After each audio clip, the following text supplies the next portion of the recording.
Hi, this is Hall of Famer Eric Dickerson. What's up, everybody? I'm Matt Leinart, 2004 Heisman Trophy winner. Hey, I'm Zane Gonzalez. Hi, I'm Matt Barry from ESPN. You're getting ready to watch one of the best college football podcasts ever. It's the Harris Highlight Show. You're watching the Harris Highlight Show. And you're watching the Harris Highlight Show. And you're listening to the Harris Highlight Show. Enjoy it. Na na na na na na na na. Na na na na na na na. Na na na na na na na na. Na na na na na na.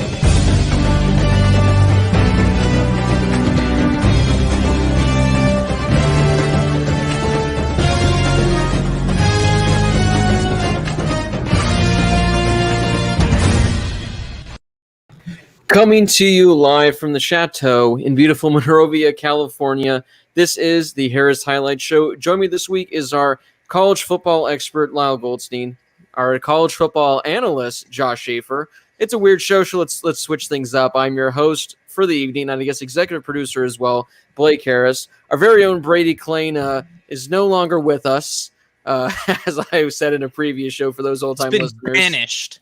He's no longer with us. He got Thanos. But he should be back sometime in the coming weeks once IndyCar kind of cools down. So it's just the three amigos tonight, the three boys, the three lads. How are we doing, boys? We took a week off last week because there was just too much college football news to talk about, and it overwhelmed us. We decided to take a week off. So it's been 2 weeks, but how are we all doing? Doing well, Blake. You know, we've been hanging out. The Lakers hopefully will even up the series tonight with the Suns. Explain this. Lakers get a day off. The Clippers get like 3. Clippers get a week off between games 1 and 2. Explain that to me. I just don't understand how they schedule both LA teams. Like, it's one thing the same nights, but I think the Lakers are at 7 and the Clippers are at 7:30. Like, I don't get the NBA scheduling. I don't know. Well, at least they're both not playing at home, because that'd be tough. But yeah, hopefully the Lakers win today. I hope the Dodgers go to Houston and just slap the Astros around tonight, which is why I got the Kershaw World Series jersey hanging up too. And then the dog just decided to join me today. So there's what part of the dog is this? I think that's a butt. It is. So there you go. Yeah. I've got no dog in the fight for the NBA playoffs, of course. I've got all this room though on the bottom screen. I mean, you know, perks of having a 3-man show. I'm just kicking back and I lost it. I did hear on Trevor Bauer's blog that he has something special planned for Houston. I mean, shocker, but I'm looking forward to it. I haven't watched the vlog yet, but I was on a Dodgers podcast talking about this yesterday, and I'd actually like to hear you guys' thoughts. I mean, we're going to start this. So before we get underway, let me just say, guys, this is going to be a Q&A for the entire show. There's been minimal college football news that's come out in the last couple of weeks. We're going to sprinkle a little here and there throughout the show, but for the most part, this entire show, now let's do that instead, is going to be just Q&A entirely. So if you have any questions in regards to college football, the NFL, the NBA, us in general, any questions, again, for the next 55 minutes, we're just going to be answering all your guys' questions. So hit us up in the live chat, whatever you want. I will say the crazier, the more interesting, the funnier, the better. Those will get answered. So again, hit us up in the live chat. We'll be answering as many questions as possible. Before we get to that, I do want to talk about this Bauer thing because I mentioned it on this podcast I was on last night. I don't think he's going to be thrown at any Astro players. Then again, I wouldn't be shocked, but I don't think he's going to be thrown. But and like I said, Lyle's already seen the vlog. I haven't watched it yet. This guy has to be planning something. I mean, every start he does something that goes viral on social media, viral all over the place. And everyone's going to be tuned into this series. Now, what's it going to be? I don't know. Is he going to walk back to the Dodgers dugout and just do another Joe Kelly where he does the full pouty face lip? What I'm hoping for is, and I said this on the show as well, that he gets through 6 or 7 innings. The Dodgers are up 7-0, and he just turns to the Astros dugout, faces them, and then just starts doing this as if he's banging on a fake trash can. So I don't know what he's got in store, but I know it's going to be something epic that's going to be hilarious. I think it's and again, I haven't seen the vlog yet either. So I think it's going to be something like that. I think he won't do anything for a while. I don't think he's going to do a Joe Kelly thing because Bauer's a pretty original guy. I think that he takes his antics very seriously. So I think that he's going to put some time into figuring out something unique. But yeah, I think if he gets a big strikeout to end an inning, or he's just pitching lights out like he has so far this season, instead of walking back to the dugout like he did in San Francisco going like this or whatever, I think he'll do a drum thing. I think that'd be hilarious.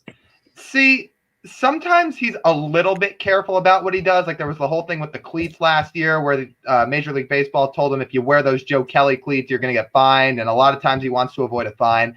I feel though, for this specific series, if there was ever going to be a time where he said, I'll just take the fine just for the antics and just to grow the game and get all over social media or whatever, he honestly should just walk out there with a trash can and a drumstick, and he should just start banging it behind the mound before he even starts the game. Maybe he'll get fined, but I mean, why not? You don't have to do it every time, but I feel he can afford the fine one time. He did, just get $40 million a year.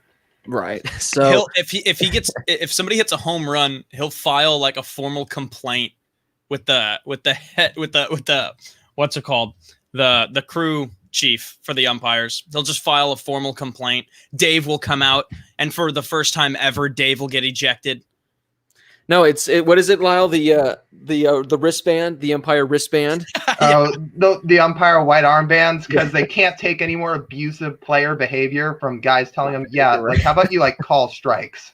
So yeah, that's going to be fun tomorrow. Looking forward to seeing what happens. Definitely tune in if you're a baseball fan. But guys, let's get this Q&A kicked off right here because Brian Leave wants to know thoughts on the Wisconsin Graham Mertz Badgers. So unfortunately, Jack Cohn is no longer with the Wisconsin Badgers. Lyle has the pleasure of watching him potentially compete for the starting job at Notre Dame. It is Graham Mertz now with the Badgers. Wisconsin only played 4 or 5 games last year because of COVID. I think Graham Mertz only played in a couple of games because of COVID. Small sample size, but I thought he was somewhat solid. So, guys, do you think Graham Mertz, with Jack Cohn again gone, do you think he could potentially lead the Wisconsin Badgers to a potential Big Ten championship berth? Something we've said the last couple of seasons was that Wisconsin was a really good football team without a quarterback. And last year there were a few instances where we said, all right, this actually seems like this could work out with Graham Mertz. So yeah, obviously I don't think they lived up to the potential that they had last season, at least in the Big Ten. But yeah, I like him moving forward. He seems like he's a good option at quarterback. What we saw last year was a lot better than what we've seen from Wisconsin quarterbacks in the past. Within recent years. So yeah, I like Wisconsin. The Big Ten is more open this year. I know a lot of people think CJ Stroud's going to be really good for Ohio State, but obviously they lost Fields and they lost a bunch of pieces. And then, so Ohio State, obviously they're going to have a bunch of 5-stars coming in to replace all those guys. And then Indiana should have a lot of good pieces coming back. But yeah, I think Wisconsin is always one of those teams, like Josh said, they've lacked a quarterback for a long time. I think oftentimes they lack the ability to create explosive plays on offense. But with a guy like Graham Mertz, who we saw a little bit of him last year, and he didn't light the world on fire. He went for 9 touchdowns and 5 picks. He completed about 60% of his passes, but the talent is there. And once he gets a full season of games under his belt, I think there is a chance that Wisconsin could really put together a good season and have that offense look a little bit better and more creative than it has in years past. Yeah, I just wanted, Josh, if you can just quickly give a 15-second thing. I'm trying to look up who the recent quarterbacks have been since Russ was there, because I just want to see the names that have been at Wisconsin. So just add 15 seconds to Lyle. It would have been Cone. It would have been Hornibrook. Hornibrook. That's the guy who I was thinking of. Hornibrook, Cone. There had to have been somebody decent in there. Joel Stave was 2010, 2011. Wait, was he before? Was he before Russell? Maybe he was after. Maybe it was 2013. So he would have been. He was right after. He was right after Russ, and I remember him because remember they played at ASU in 2013 or 2012 or 2013, and they were driving down the field as time was running out, and they had no more timeouts at ASU. And Stave took the snap, and instead of spiking the ball, he just put it on the ground and thought that would stop the clock, and he would walk back to the huddle or whatever, and Wisconsin walked off the field they just stopped the clock, and ASU picked up the ball and the game ended. That's a fumble. Yeah, and so he argued. It was pretty much Stave. He was there pretty much. He was their starter for 4 years, and then it was Hornibrook, Cone, and then Graham Mertz. So Stave in his time, he threw 7,600 yards, 48 touchdowns, 37 interceptions. So not just Bo Nix type numbers out here, but I guess if that's your best quarterback since Russ, it's a decade of just pure for Wisconsin. So if Stave was there for 4, how many years was Hornibrook there? 3. He was there for I think 3. Wow, that's 7 years right there. Is 2 quarterbacks, which is so weird because Wisconsin has not had elite quarterback play in forever, but they haven't had that many quarterbacks play. Right, they just kind of stuck with their guy. Yeah. God, so there you go, right there. All right, guys, we'll move on now. This comes from Jadenda Goat. I guess this is our way too early. Who do you have winning the national championship? I assume for college football. This could be for the Frozen Four, Josh. So maybe you can answer this for next year. But we'll just Arizona State, baby. We'll just assume college football for this one. Man, I don't know. I think Clemson's going to be really good again. I don't think they're losing a whole lot, even with the number 1 overall pick being their starting quarterback. I still don't think they're losing a whole lot with Yui Ungalale coming in to take over the starting job, and we already saw stuff from him that was impressive. I don't know. I like Clemson. Alabama seems like they've lost a lot, but one reason why Alabama is so good every year, it seems is they're blowing teams out before the start of the fourth quarter, so they put the backups in, and then they all have this extensive NCAA football experience before they're even starters, which is why Alabama's been so good the last 15, 20 years. I don't know. It's for me personally, it's tough to stray away from maybe those top 2. Again, like Lyle said, I think Ohio State's going to be pretty good. I just don't see it coming from outside of Clemson. I just don't know if I can see anything coming from the ACC or even the Pac-12 or Big 12 this year. Oklahoma will be good, but I don't see Oklahoma either. Yeah, it's just so hard to stay away from those 2 teams. Maybe Georgia's another, since they seem to have finally found their quarterback, since JT Daniels looked really good when they finally got him in the games the second half of the year last year. But yeah, between DJ Uiagalelei, who, like you just said, we only saw him in 2 games and then maybe a little bit in mop-up time, but man, he looked so good in those games he was in. I would assume he's kind of going to just pick right up where Trevor Lawrence left off. And then Alabama, too. I mean, we talk about this every year. On paper, yeah, it looks like they lost a lot. But when we fast forward to December, Bryce Young's probably going to have thrown for close to 3,000 yards. Brian Robinson will probably have rushed for close to 1,200 yards. And John Mechie might be the best receiver in the country. So this kind of just turns over every year for Alabama. If I had to pick one right now on the spot, I'll take Clemson just because DJ looks so impressive. But like we've talked about, between Ohio State, Clemson, Alabama, it's probably going to be some combination of those guys. Yeah, that's the easy one, Clemson, Bama. Lyle said maybe Georgia just because JT Daniels did look really good. Maybe a sleeper, maybe I don't know, a Iowa State, if they can somehow just everything clicks, works for them. Guys, before we move to the next question, I guess Joe Kelly was doing some pregame talking with the LA Times, and he just had this quote that is too good not to share with you two. Joe Kelly on being the face of anger towards the Astros, and I quote, people, right? I mean, just being real, people are sort of fake nowadays. So a lot of people talk that shit online, wouldn't do it in person. They usually hide behind the computer, but whatever. People be bitches. Wow. So, Kelly. That's quite the quote. So that's quite the quote. I just had to share that with you guys because I thought that was fantastic. So all of you elementary school, middle school kids out there, have Joe Kelly be your inspiration, and you'll be just fine in life. Lyle, this next question's from you. This comes from Dropping Dimes, and it looks like, is that a Jalen Smith in his profile picture, number 9? I think it has to be. I don't know who else 9 would be.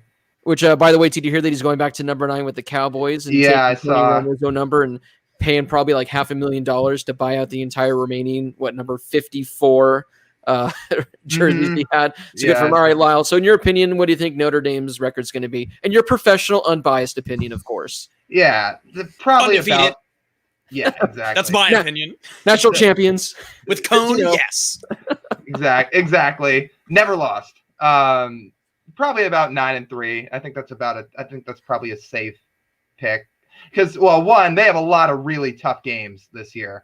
And then to go along with how much they lost between you lose Ian Book, you lose guys like Jeremiah Owusu-Koramoah, or most notably, they lost 4 of their 5 starting offensive linemen. So Notre Dame, kind of the way that Clemson and Alabama just turn over talent every year, Notre Dame does kind of do the same thing with offensive linemen. But regardless, you lose 4 or 5 guys, you're not going to just replace that with the snap of the finger. So I think there's going to be some learning period and some growing pains, especially with some younger guys that are probably going to step in and start to play. But I mean, there's still a bunch of talent on the team. I mean, obviously, Kyle Hamilton will probably lead the defense. Kyron Williams will probably lead the offense.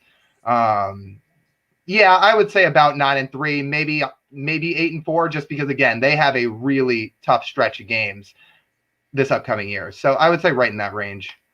I like it. All right, so the next question, we're actually going to go to one from Twitter, and they made me pretty much set up a follow-up question to it, but I'll go to it right now. This comes from Almost Always Football Blog / Otani for MVP. My Otani 50-1 MVP ticket's looking very juicy right now, I will say that. All right, guys, one bowl game, winner take all. So let's say it's the national championship. What college, I guess this is, I don't know if they mean this past year or in general, what former college quarterback not drafted in the first round do you want leading your team?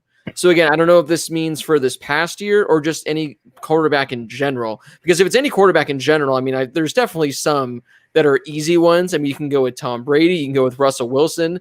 Just off the top of my head, just those are 2 easy ones. So if you guys want to go with that one, you guys can. But I guess maybe to make this fun, yeah, maybe a quarterback that wasn't taken in the first round from this past draft, because that makes things a little somewhat interesting. Well, yeah.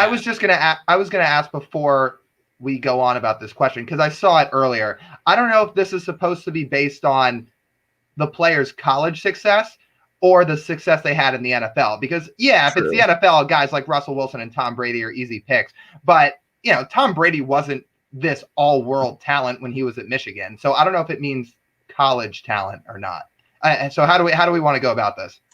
Well, we can just go about it however we want. So I mean, if you want to do college, you can. If you just want to be creative and go back a ways, it's, you know, because there was no specific detail, we can go with whatever one we want. Okay. From the standpoint of said, I'll just get this underway. I'm going with this past year's draft, and it's going to be the first round pick that should have been Davis Mills, driving my team down the field for a win in the Natty. Davis Mills, or actually, no. Or I could go with current Saints quarterback Ian Book. Oh, God. You know, it's interesting. So if we're looking all time, just any quarterback that was not drafted in the first round, I think I like the Brady pick. I think Russ might be a little bit more dynamic, especially if we're saying this is a college standpoint. I think Russell would be a really good option. If we're talking this year's draft, I'm going to go with Sam Ehlinger. I kind of like Sam Ehlinger. So, you know, I think, oh God, where was he picked? I don't even remember where he was picked, but like wherever he was picked. 6th round of the Colts, I think. Yeah. Okay. So it was 6th round. And for the Colts to go and take him as their backup quarterback, like, I think that's a steal. Like, he had a good college career. At this point, it seemed like he was there forever, from former Heisman frontrunner Shane Buechele. But Yeah, I mean, he was good at Texas. There were times when he looked like a Heisman candidate and other times where he wasn't. But to go in the 6th round and to go in and work underneath Carson Wentz, I think that's a good pick for the Colts. So I'm going to go with Sam Ehlinger. Well, I'll do 2. So to stick on this draft, I'm trying to even think off the top of my head. So who are the quarterbacks in day 2? Because the guys I can rattle off are Mills, Trask, Mond, Ehlinger. And then Book. I think those were the only ones. I think there were only like those 8 quarterbacks that were taken. So we pretty much already covered them all. Hey, unless I go with Jamie Newman. Georgia didn't. I mean, hey, you can go with Ian Book versus Clemson because he did win that game. That's true. If I was going to take a quarterback not from this draft, and we're sticking on the topic of college success, I probably AJ McCarron, just because he actually won national titles. You go back and look at some of these national championship winners. Most of these guys over the last 5-10 years have been first rounders. I mean, the time we were in school, you had Deshaun Watson, obviously, our freshman year, and then you had Tua, you had Trevor Lawrence, and then you go back further than that, you had like Jameis and Mariota. Like most of these guys were first rounders. So you have to go back a little bit of a ways. But AJ McCarron didn't go in the first round, and he had a really good college career. So I'd probably go with him. Yeah, I think is he still with the backup for the Bengals? I think or he's maybe a backup somewhere else. I'm not exactly certain. So that was a good question. I mean, a lot of different ways you can go about that. I always like when people get creative and fun with that one. This comes from a depressed North Carolina fan. Does North Carolina have a better chance of beating Clemson, or does Texas A&M have a better chance of beating Alabama? Did you guys hear like that friendly exchange a few weeks ago between Saban and Jimbo, where Jimbo said something along the lines of like, "Oh, this year we're gonna walk in there and we're gonna kick their ass."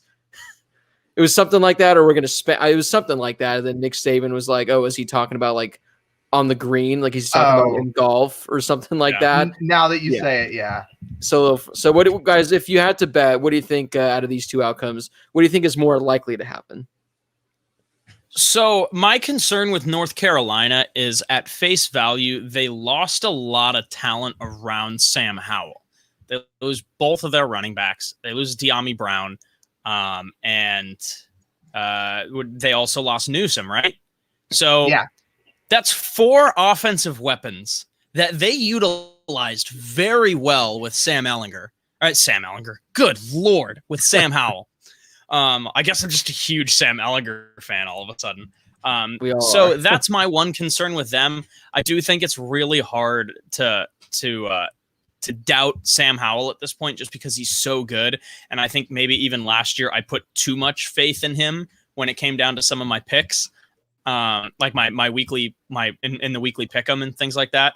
I think I put too much faith in Sam Howell because there were other reasons why they lost games. But he's so good. I just don't think they're going to beat Clemson. So I'll go with A&M. Just by comparison at this point, and obviously it is a little bit early, but I'm going to go with A&M for now. To ask me again in September. My thought process was pretty similar. I think A&M lost a lot less than North Carolina did, and they also finished the year last year on a better note than North Carolina did. So I would go with A&M, but man, to beat either of those 2 teams seems like an almost impossible task. So I mean, we'll see. If I have to pick one, give me A&M. I'll go North Carolina for 2 reasons. One, just because I want to make sure depressed North Carolina fans not depressed. Maybe this will turn them around a little. And 2, I just think by North Carolina, granted, Clemson's team is much better, but I think North Carolina at this point, Sam Howell is a better quarterback than DJ Uiagalelei. And I think that's an advantage. I think that's going to help. At this moment, don't know who's going to be the quarterback for Texas A&M. Alabama's got Bryce Young, who is the best quarterback they've ever had prospect wise. So I'm going to go with North Carolina just for the edge of having the better quarterback. I don't even think that North Carolina and Clemson play this year, if I'm mistaken. I think that they're only going to play if they play in the ACC title game, so they avoid each other. So there is that. But I'll go for that reason alone. If this was like early in the season, if like let's say North Carolina was playing Clemson like in week 3, I think there's a much better chance that North Carolina can pull off the upset. But once Clemson gets going, once Uiagalelei starts getting more games and reps under his belt, I think it's going to be tougher for teams to beat Clemson. Guys, this question comes from our man Johnny Barrow, and this is a good one. So you guys got to put on your thinking caps. Who will emerge as the next Zach Wilson come draft time, also known as coming out of nowhere? Because no one had Zach Wilson as a number 2 pick. No one had him as a first round pick. I don't know if anyone probably had him as a top 3-4 round pick a year ago this time. So I had no idea who he was a year ago. There you go. So what's an underrated name kind of flying under the radar that you guys think could potentially be a top 3, top 4 quarterback taken off the board? So I'm going to throw out 2 guys, and I don't know if it's really coming from out of nowhere just because we've talked about them a lot, but I think it could legitimately be Jaden Daniels, one, because I think all the tools are there. And I think Jaden Daniels really has what it takes. And there was another Jaden Daniels question in here, and we can talk about that later. I think Jaden Daniels is really good, and we only got to see him play 4 games with all of his new weapons around him, with a new offensive coordinator and a completely brand new offensive scheme. We only got to see it for 4 games, so I'm looking forward to seeing what he brings this year. But in terms of somebody who kind of reminds me a little bit of Zach Wilson, both like the way that they're built, the way that they play, kind of the offensive scheme that they've been in the last few years, is honestly Keaton Slovis. And I honestly think that Jaden Daniels probably has a higher ceiling than Keaton Slovis, which is why I'll say Slovis here to kind of come out of nowhere. I don't think he's going to be drafted 2nd overall this year. In fact, I don't even know if he's going to go out this year. It depends on how well USC does and how good he looks. But for now, I'll say Keaton Slovis. I kind of like the comparison a little bit. Yeah, okay, so just so we stay away from some of the guys that are currently mocked to be those top 3 or 4 quarterbacks. I mean, the consensus seems to be, at least for now, that it's Howell, it's Rattler. I usually see Slovis in there. I've seen JT Daniels in there too. So maybe stay away. So maybe I'll stay away from those guys, especially since Josh just used Slovis as his answer. I've seen it a couple times in the comments, and honestly, this was one of my first thoughts. Matt Corral might be a good one, just because like he would have games last year where he threw for so many yards and could just sling it all over the field, where if he kind of fine-tunes some of his game and cuts down on the interception rate a little bit, I think that's a guy that could have a chance to shoot up draft boards next year. Desmond Ridder could be another. I mean, if he plays well against superior competition this year, like he plays Notre Dame, and he proves that he's a real NFL prospect, those are the 2 that come to mind for me. The one I have, I actually did a video on this a couple weeks ago. Initially, when I heard this, because I've seen, I think Bruce Feldman did an article on it. There are some mocks out there that have him as the number 1 overall pick, or even potentially like a top 10 overall pick. And that's Liberty quarterback Malik Willis. Guys, this guy, I forget who he trained with, but the guy he trained with essentially trained Trey Lance, Justin Fields, Patrick Mahomes, all these other big-time quarterbacks. And this trainer said that Malik Willis has the best arm he's ever seen. So apparently he has a really strong arm. There's some footage of him. I think it was the Virginia Tech game last year where some of the plays he made were absolutely incredible. Last year for Liberty, he threw for 2,200 yards with 20 touchdowns, 6 interceptions, added 1,000 yards on the ground with 14 rushing touchdowns. Let's see if they have his size listed here. He's 6'1", 220 pounds. So solid size, not like, the ideal perfect one, but that's a name kind of like out of left field. One to keep an eye on, Malik Willis for Liberty, because a lot of people think that he has he was originally an Auburn commit, and for whatever reason, Auburn decided to go with Bo Nix over him, so he transferred to Liberty. So again, that's a name out of left field to keep an eye on, Malik Willis. Yeah, I was gonna say, so he was like a 3 or 4 star coming out of high school when he went to Auburn, and he was like a pretty highly ranked dual threat quarterback too. So to end up at Liberty, I mean, seems like a good fit, and obviously Liberty's been pretty good the last couple of years. So yeah, I mean, I haven't seen anything that says he could go like top 5, but I've seen his name thrown out there with some of those top quarterbacks. Yeah, so again, that's one. Maybe he will, maybe he won't. But if a year from right now, Malik Willis is all of a sudden in a first round consideration, maybe top 10 consideration, you know who to thank. If you want a really out of left field Heisman pick, put some money on Malik Willis, because he's like 100, 150 to 1 odds. Liberty, they were 1 game away from being undefeated last year. If they go undefeated, he puts up 2,000 passing yards, 2,000 rushing yards.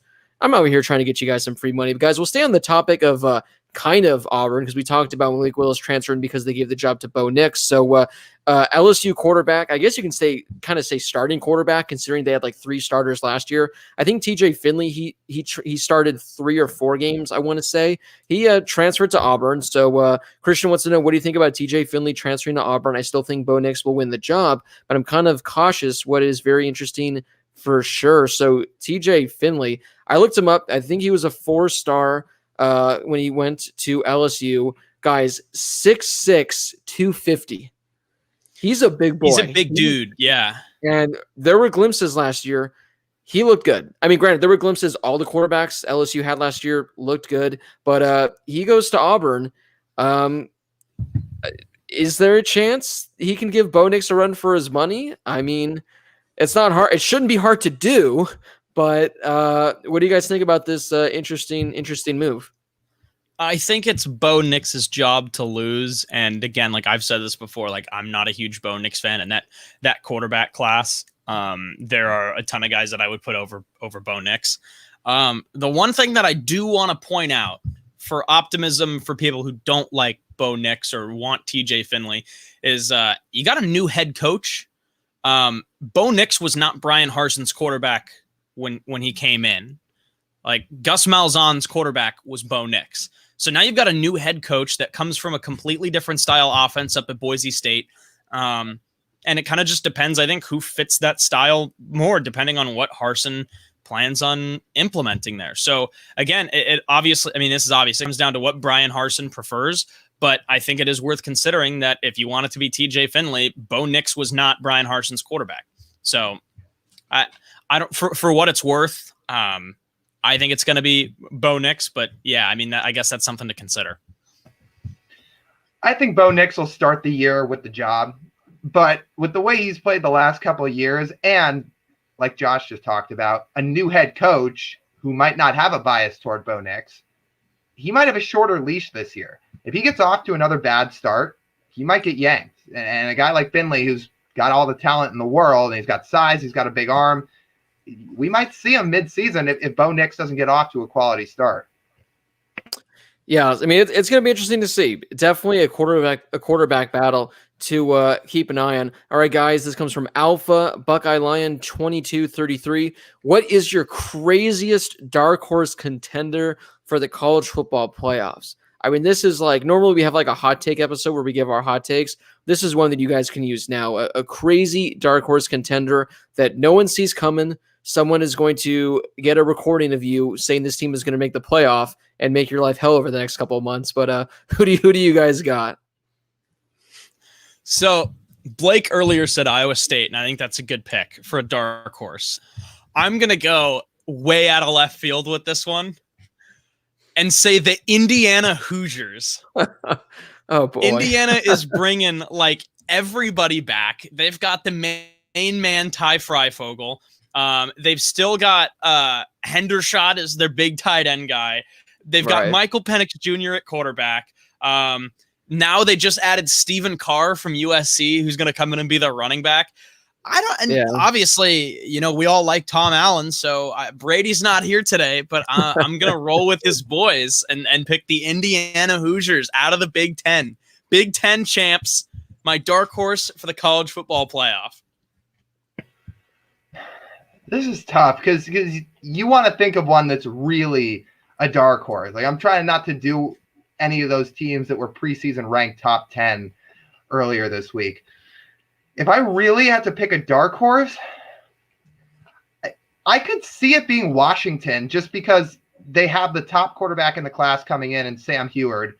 And if he's that good, then you never know. I mean, if they go win the Pac-12 outright and have a one-loss season or an undefeated season in the regular season somehow, which will not be easy.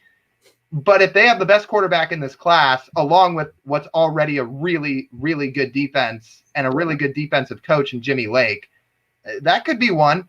So if I'm going to try to go out of left field, I'll take Washington. Yeah, that's a solid one. I'm just thinking of one because I was thinking of an SEC team just because if somehow a team gets hot, they get lucky, they can take down all the top dogs, they can easily get to the SEC title game and maybe in the playoff. I'll go with Ole Miss. Wait, what is What is this? Hold on. I will. Guys, we have a visitor here who actually made some 10 time in seconds. his I busy agree with Josh. schedule. Yes. 10 seconds. I agree with Josh. Indiana Hoosiers, dark horse. Good stuff. Good show. Bye.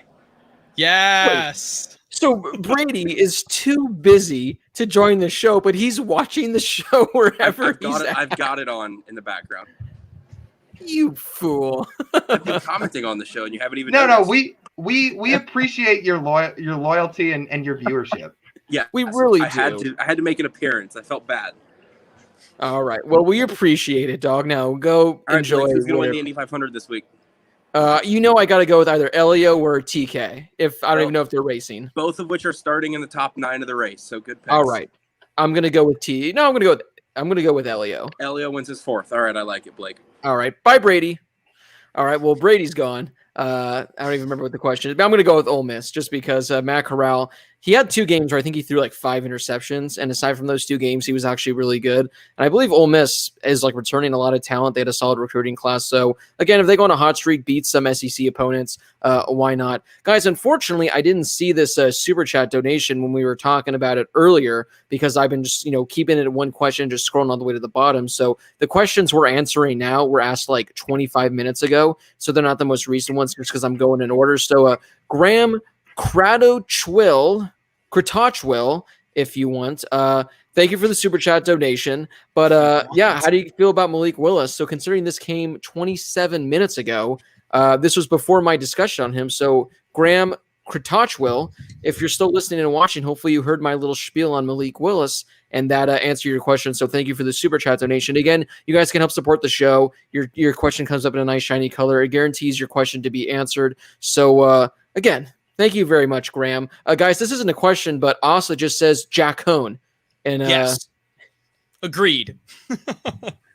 All right. This comes from Judd Barth. Do you think last year is the peak of how good Notre Dame can be? So again, I guess they can go back to Lyle. Can you see Notre Dame being any better than they were last year? Or is that kind of like, like Josh, he peaked in high school and it's just all downhill the rest of the way? Man, that's just assault on Josh, like right out of left field. We've talked about this on previous shows. I won't go on the whole spiel again, but I'll just keep it short. I just think this is where college football's at, where it's going to be hard for any team to get above or at where Alabama, Clemson, and Ohio State are at, because that's where all the recruits go. The recruiting isn't balanced. That's just kind of how it is these days. So yeah, for Notre Dame, especially with the academic standards they hold, it's just hard to rack in all these 5-star recruits and blue chip recruits. So I do think that's about where they're going to get in terms of their peak, unless something changes in college football. Right. It'll be tough to with how recruiting's going. Guys, famous Grip Ben Baum 12's manager, Rattler at 1. I haven't watched anything on next year yet, but is Kayvon Thibodeau on Chase Young's level or even close? Guys, there's a chance that Kayvon Thibodeau, I think, is already – because Chase Young was so good, but I think Kayvon Thibodeau is – I'm excited to see him next year. I think there's a chance. Again, it might be a hot take saying that now, but I think a year from now, I can confidently say I think Kayvon Thibodeau will be a better prospect than Chase Young was. Because this guy, I mean, I didn't watch every Oregon game, but just watching the Oregon SC game in the Pac-12 championship, that like maybe it's just because SC's offensive line was just taking a nap that day. But poor Keaton Slovis, I mean, he was getting just attacked and mauled within seconds after every snap. So I really think Kayvon Thibodeau is he should be the first defensive player taken in next year's draft. He could be a number 1 overall pick, but I think he's currently at Chase Young's level, and a year from now, I think he's going to be above it. Yeah, I think so too. I mean, I don't know if he's there yet. I think he's very, very close, and I'm excited to see what he can do. I mean, maybe I'm not excited as a fan of other Pac-12 teams, but I am eager. Does ASU play Oregon this year? Because if so, Jaden Daniels, beware. Yeah, I don't even know what's going on with ASU's offensive line, to be completely honest with you. But yeah, I'm eager to see what he can do this year in another full season, because he's obviously just grown a lot more, both from a football maturity standpoint to physically since he was a freshman.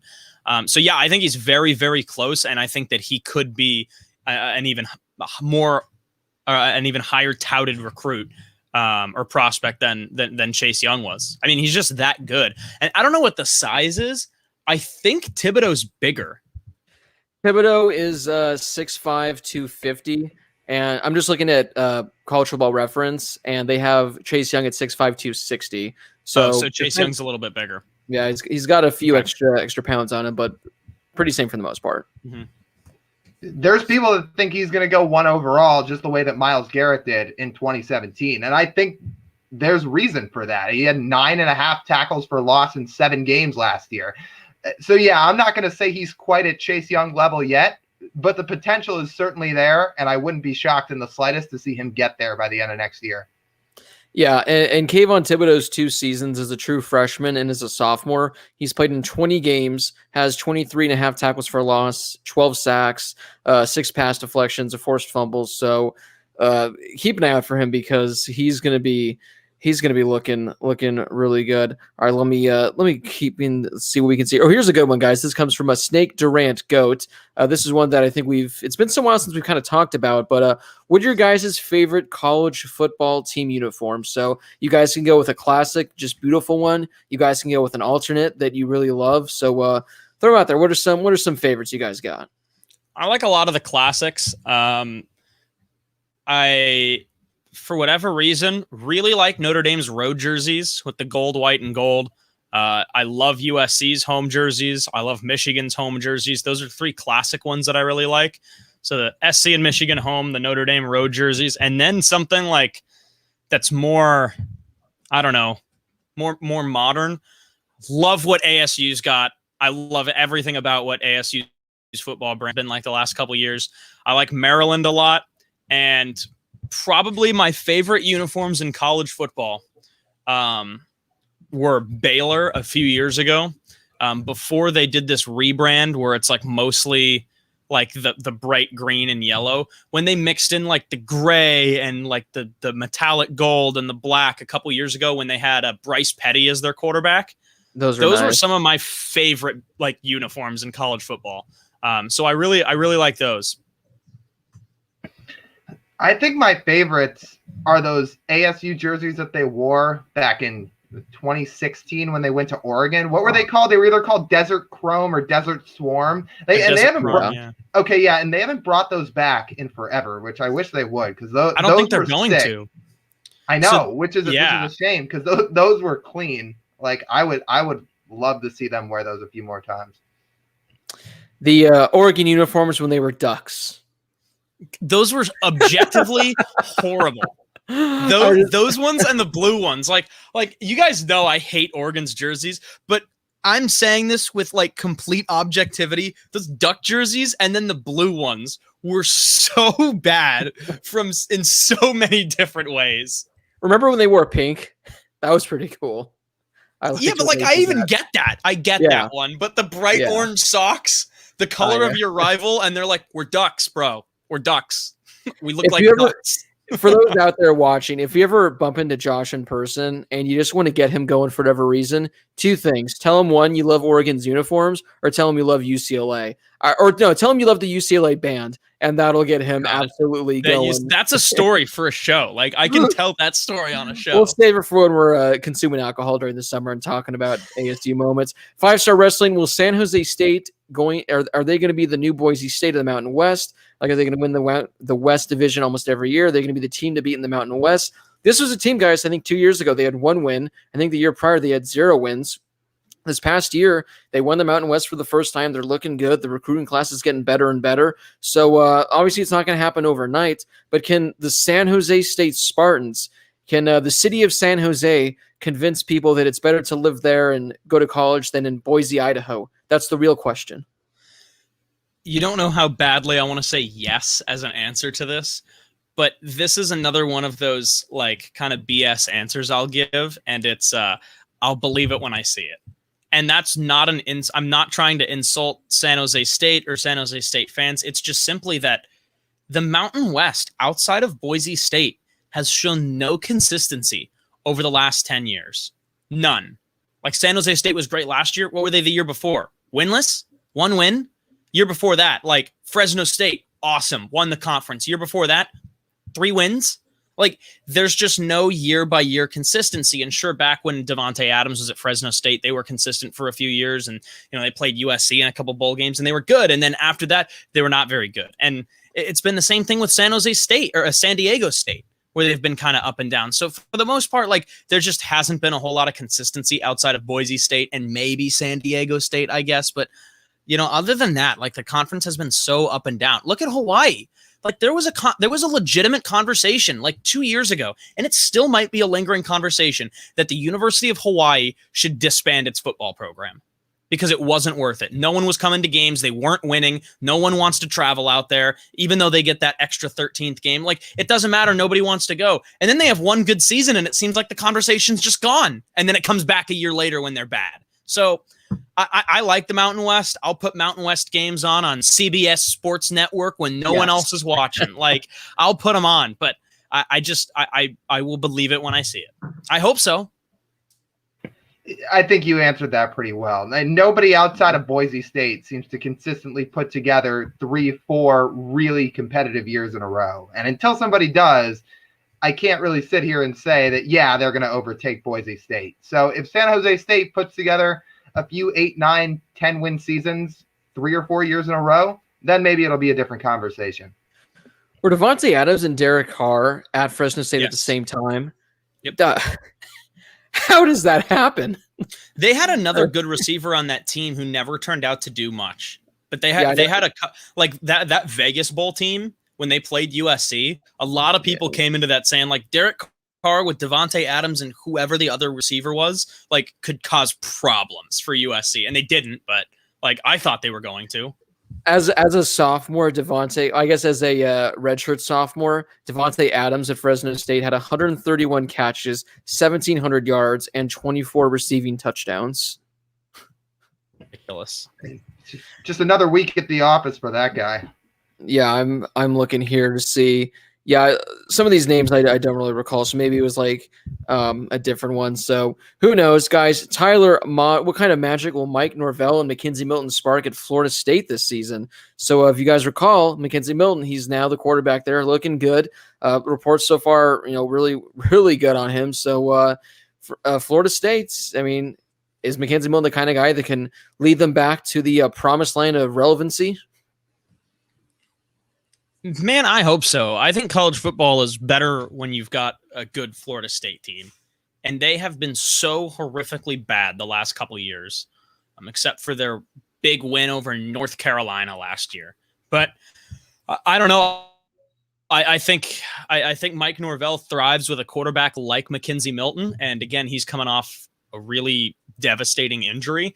So I hope that he can find new life at Florida State. I think there's some decent weapons for him to work with there. But again, when Mike Norvell was an offensive coordinator at Arizona State, he worked with quarterbacks like Mackenzie Milton. When he went to Memphis, he worked with a quarterback that's similar to Mackenzie Milton. So I think they can have some success together.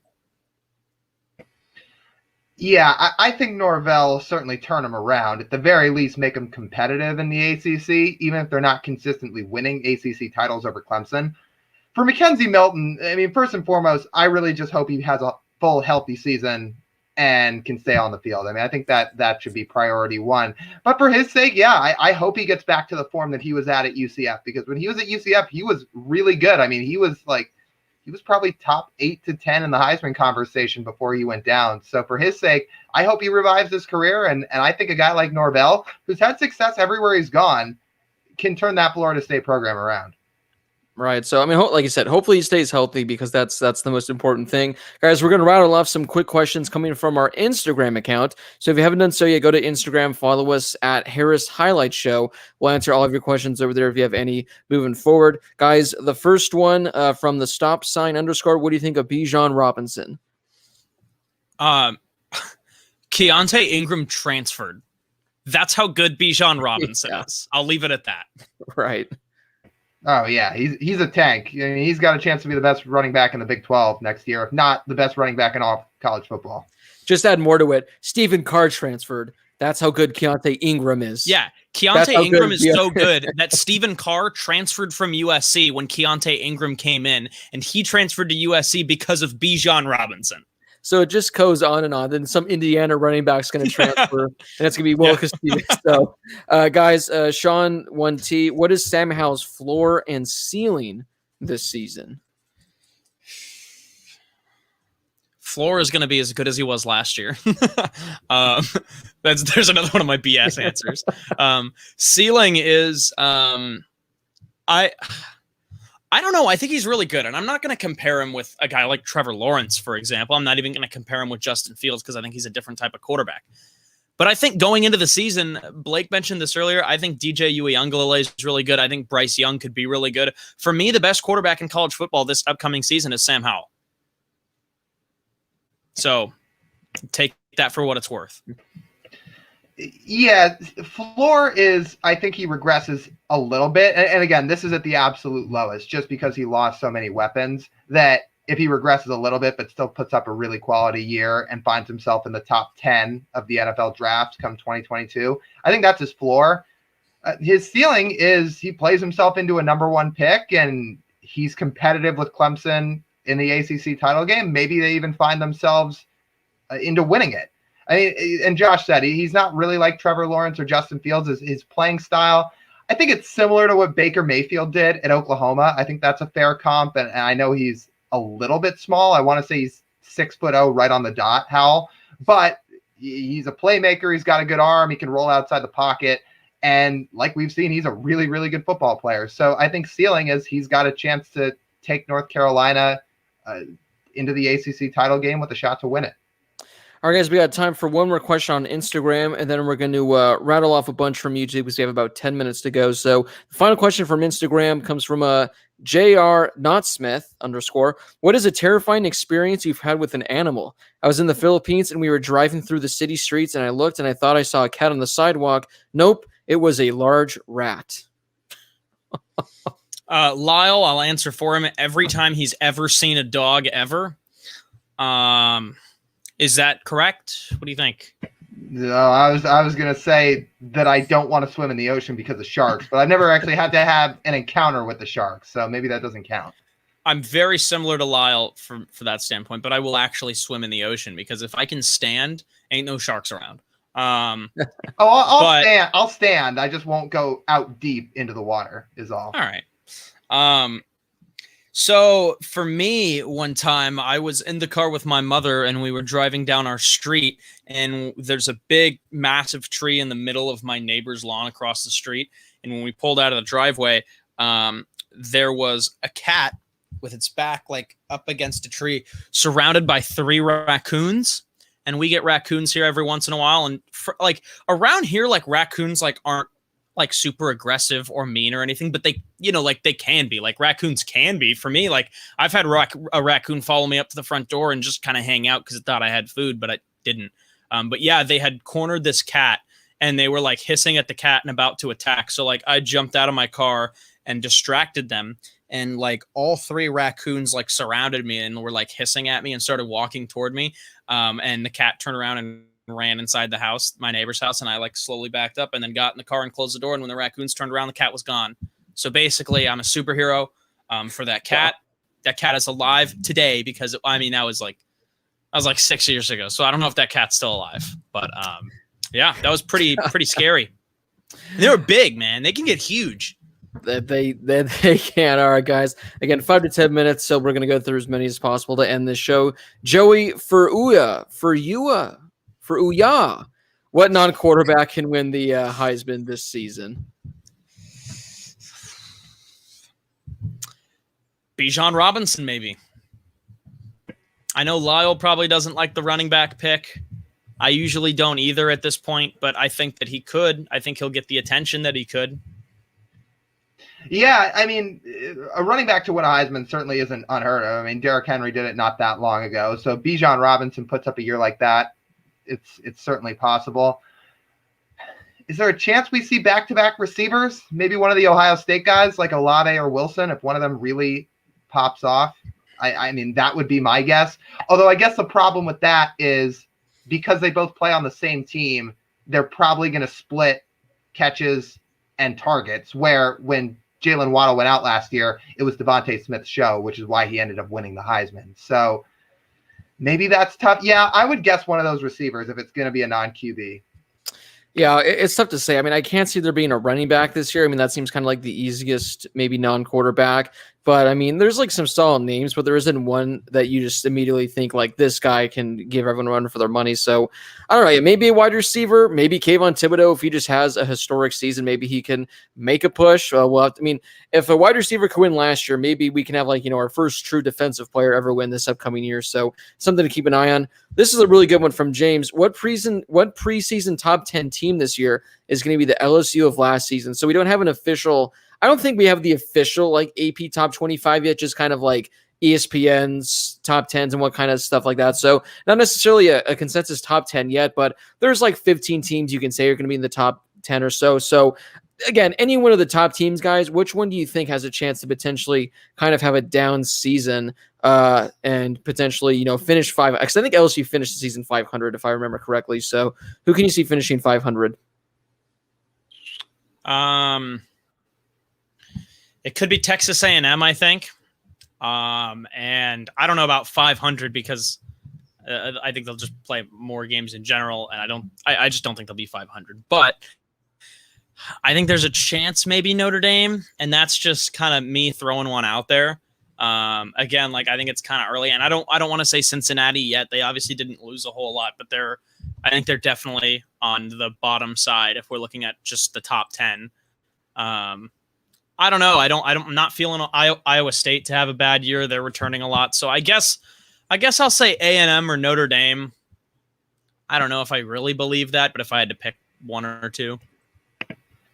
Yeah, I mean, I think Notre Dame, like I said, probably, in my opinion, finishes around 8-4 to 9-3. But again, to Josh's point, I mean, they have such a tough schedule with Wisconsin, Cincinnati, USC, North Carolina. Like, they play a tough stretch of games this year for a team that's losing a lot. So that's a fair pick. I think Florida might be another. I mean, you lose Pitts, you lose Trask, you lose Tony. That's a lot to lose on one team.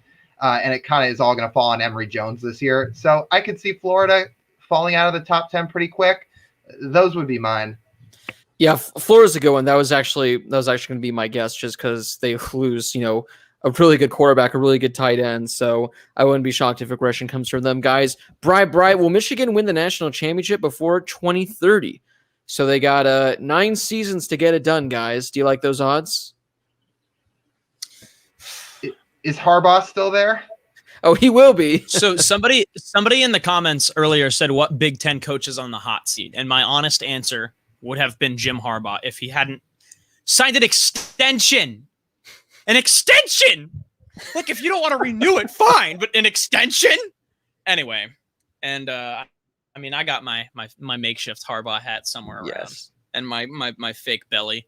But yeah, I mean, I'll say sure, just because they're a top 5, top 10 program of all time. But so I would say yes, because I think they're going to keep recruiting well. But the bottom line is, like, there's a monopoly in college football right now, and until something changes, I think it's going to be the same 5 teams at the top, being Emma, Clemson, Oklahoma, Ohio State, and maybe Georgia. Because, I mean, like, aside from the fact that, like, the Pac-12, like, the Pac-12 and the ACC outside of Clemson or whatever, but, like, the bottom line is, even with these programs that are considered top-tier programs of all time that have elite recruiting every year, like USC, like Notre Dame, like some of these other SEC schools, for me, like, I don't see anything changing.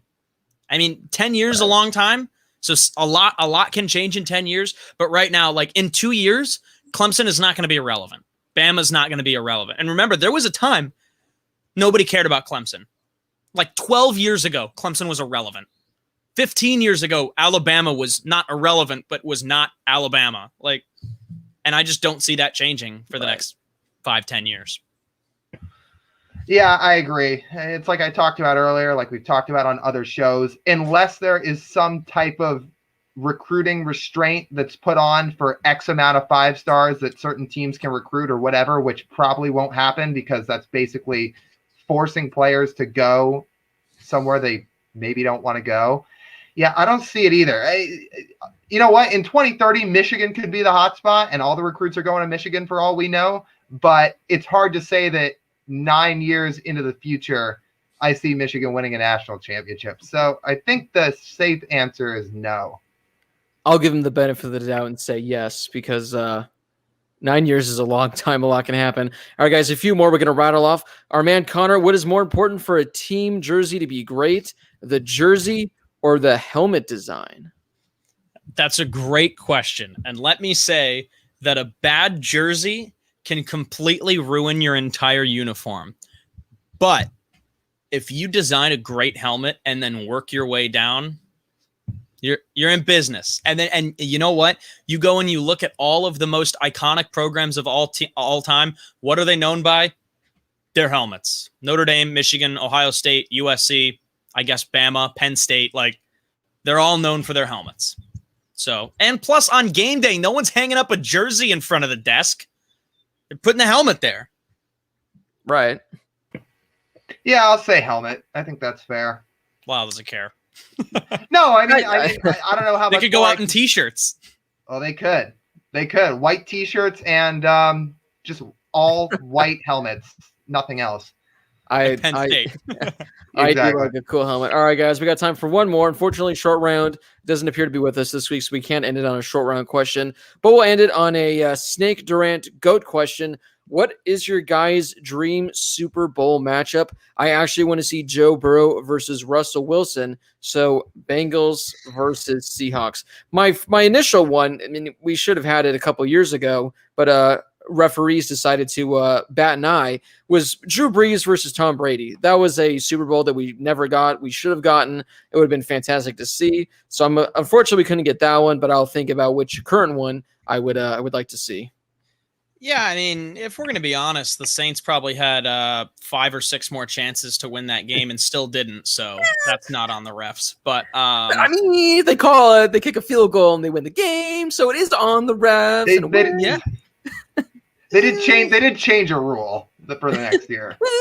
They did change a rule, and literally on the next drive, or on the drive before that, the Rams got screwed over by a bad call and had to kick a field goal when they could have scored and been up by way more points, and then that play doesn't even matter. I mean, that's fair, and Brees recency bias. And then, Brees did throw an interception as overtime started. So overtime. They could have kicked.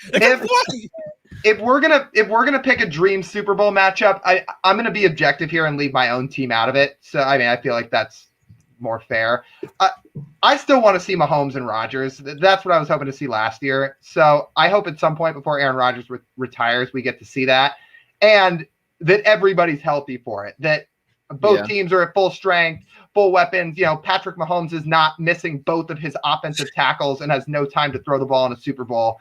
So I'd love to see Mahomes and Rodgers with everybody healthy. Yeah, leaving my team out, that would have been mine too. But I'll go out of left field and say, give me the Jets, give me the New York Jets, and the New York Giants. Oh no! I would have said Rams, Chargers, but that would have been putting my team back in it. Well, hey, before Blake goes, I mean, here's one out of left field. What if at some point we get Bears, Jags? Because again, Lawrence and Fields seem to square up and have their legacies tied at every level they play at. I mean, they were the number 2. Cool. Yeah, they were the number 1 and 2 recruits out of high school, and they were from the same area. They played twice in the playoff in college. I mean, that'd be cool if they faced off in a Super Bowl. The way that I was going to start going with that was starting with Wilson and work my way down from the draft picks. But then when I start to realize that you're going to have guys in the same conference, then I just said Jets, Giants. But yeah, I like both of Lyles. I'm going to say both of Lyles. Yeah, I like the one of Justin Fields versus Trevor Lawrence. I think that's a good one.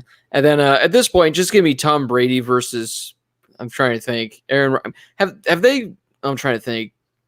Yeah, they went up against each other when was it not them? Not in the Super Bowl. They haven't gone to the Super Bowl yet. So yeah, that matchup want to see. But I think the Lawrence Fields one, I think that would be really cool. Because I mean, I don't know how many you can say out there face each other in the championship game for college football and in the Super Bowl. I mean, I don't know if that's ever happened. So I think that would be a really cool one. But guys, that does wrap up this week's edition of the Harris Highlight Show. Thank you to everyone that submitted your question. I mean, we had a ton that we couldn't get to because there just wasn't enough time. So definitely sometime in the future, we could do another Q&A show. Every show we do, we have a Q&A at the end. So if you had a question that we didn't get to, save it for a future show, and we will try to get to that one in the coming weeks. Starting July, we are going to be starting our conference preview breakdown. So college football season's coming up, so if you want to hear us talking about your favorite conference, your favorite players, that's going to be coming in July. Don't know exactly when yet, probably middle July. That way we can carry that to the end of August, right before the season starts. That's when college football season's really going to get back. So about another 5 or 6 weeks, we have some fun shows planned. We got a trivia show coming. We're going to be doing a show going over transfers, transfer quarterbacks, transfer running backs, everyone that was in the transfer portal this offseason, and a whole lot of other kind of stuff. So again, a lot of cool shows coming in the future. You guys can follow the show on Twitter at the HH Show _. That way you can keep up to date with the show. You guys can submit ideas, questions you'd like to see for future shows, anything like that. We're also on Instagram at Harris Highlight Show. If you're on Instagram, you guys can find us there as well. Guys, any parting words for the week before we head out? Lakers, please don't suck tonight. That is all. That's a good one. I'll back you on that. All right. Come on. Let's have the Mariners don't get no hit. Oh, Yeah. impossible. Impossible. Like, it's the worst part is what was it, a couple weeks ago, where they took a no-hitter into the 8th? I think it was against the Indians, where I think it was who was it? Who was it, Lyle? They broke it up. JP Crawford. Yeah. Yeah. So they almost got no hit a third time, and everyone forgets about that. So hopefully the Mariners learn how to hit. I think there's been 6 no hitters, and haven't 4 of them happened to the same 2 teams? Yep. Two for each. 2 for the Mariners, 2 for the Indians, and I think 2 for the Rangers. So it's the same 3 teams. Yeah, learn how to hit the ball. Hopefully the Clippers win. Hopefully the Dodgers win. Hopefully Joe Kelly comes into the game. And hopefully next week we're talking about the celebration that Bauer pulled, because it's going to be epic. As always, thank you guys so much for watching. You guys can find us all over the place. Stay tuned. Give this video a thumbs up. Drop a comment. Thank you so much for watching. And we're going to see you right back here again next Tuesday night at probably 8 p.m. Eastern. But follow us on Twitter just to double check. Thank you guys for watching.